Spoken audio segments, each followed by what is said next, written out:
it's Suzanne with Scrapping the Details, and welcome back. I wanted to post a quick video of an upcoming class I am teaching at Pages of Time.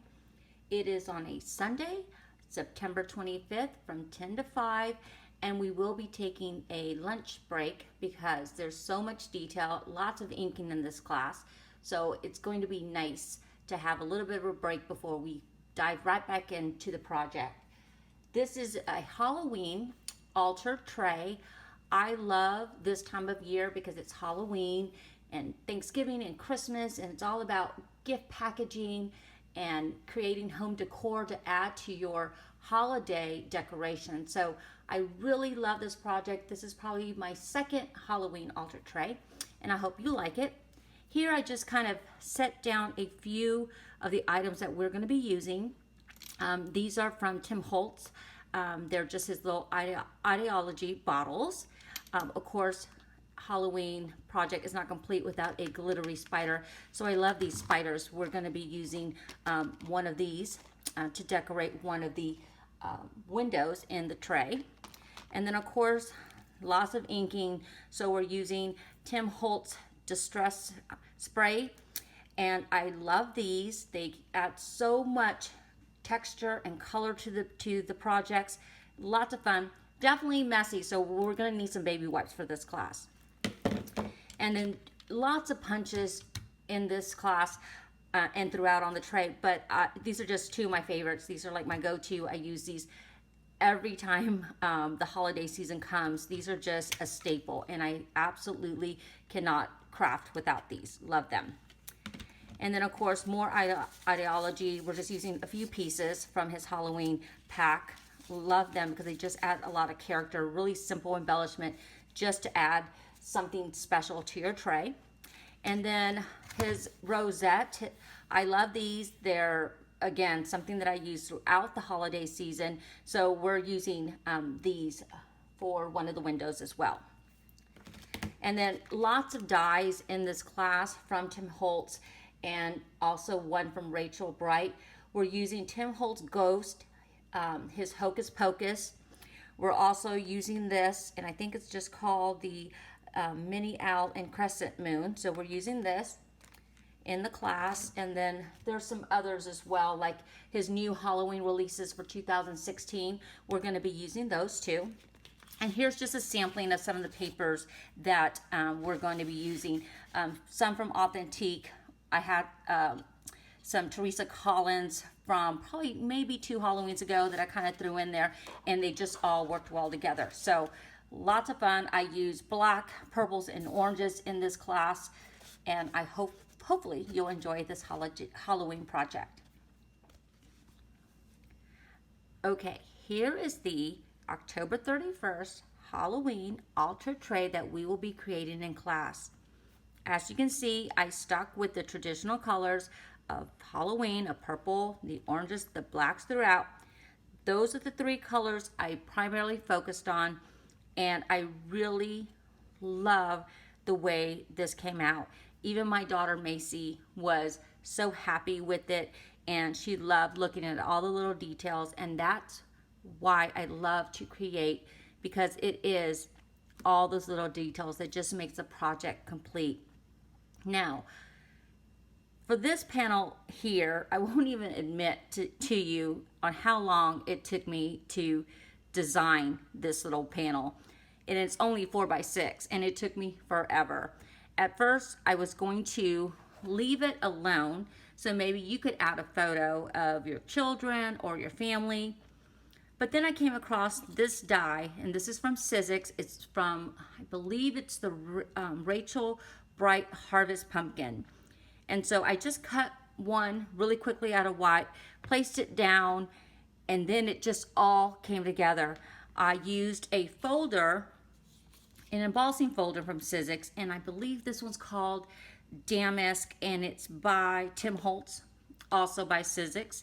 And then, of course, love this cat. It's from Sizzix again, Tim Holtz, and it's called the Hocus Pocus. And it just came together so well, and I love the way I layered the pumpkin on top of the cat. Then, of course, a little spider, and then these crows. I came across this die, and as soon as I saw it, I knew I wanted to use it somewhere on this tray. I wasn't certain where, but they found a home here, and I think it was a good placement for them. Now here, this is not hot glued yet because I wasn't sure what I wanted to do, because as you can see, it's beautiful standing alone, but I think I will commit to gluing it down because it just adds the final touch to this tray. So anyway, on here, we're going to use some masking, some inking. We're going to paint. We're going to use distress sprays. We're going to use distress inks from Tim Holtz. So definitely bring your baby wipes. We're going to get messy in this class, but it's going to be lots of fun. And I believe this owl too, well, I think I showed this at the beginning of the video. That's also from Tim Holtz. And then here are some bottles right here. These are from Tim Holtz, as I showed you. And I just filled them with some moon and some stars, some glitter, and some seed beads, and some sequins. Here I just cut a portion of a straw and just tucked that inside. And I really like the way that turned out.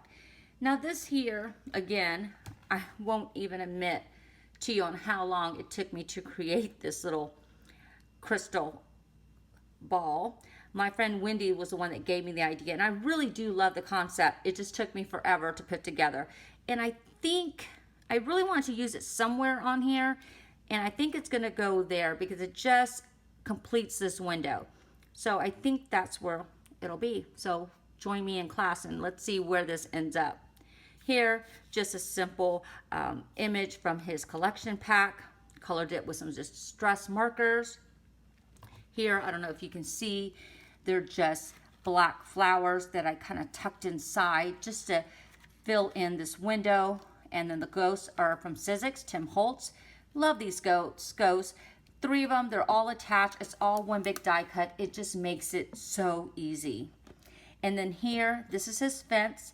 Tim Holtz again by Sizzix, and I think it's called the Gothic fence. I'll need to look that up, but I really like this. It's very detailed, and if you have your precision plate, it's going to make this a lot easier to die cut. And then here, this is also from Tim Holtz. It's a zombie. I did some stamping here.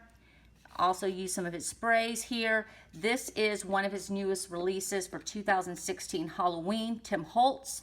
And I think this is called the Dripping Edge.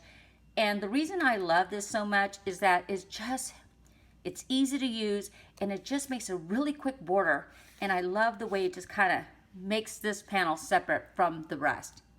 Really love this, so definitely needs to be on your wish list for Halloween. Here I use straws for the background. Pretty simple. Here's where you'll see that glittery spider. Here, again, just an image from his collection pack, and I just added cobwebs just to kind of finish that off. And actually that idea is from my friend Wendy. I did another tray for another project I was working on, and I didn't have any of the spider webs, and she was the one that gave me the idea, so I definitely used that on this project. And then here, this is where you'll see all those paper rosettes. Love his paper rosette dies. My staple, my favorite during the holiday season. So we're going to use a few of those to kind of create a party effect on this tray. So there you go. This is what we're going to be creating. I hope that you will join me. I really love the way this turned out. It is going to be so pretty to look at for all of October. I'll definitely put this out probably a week prior to October, just so I have time to enjoy it and my kids can enjoy it too. So hopefully you can join me for class. Thank you so much for watching, and I hope that you find some time to be creative.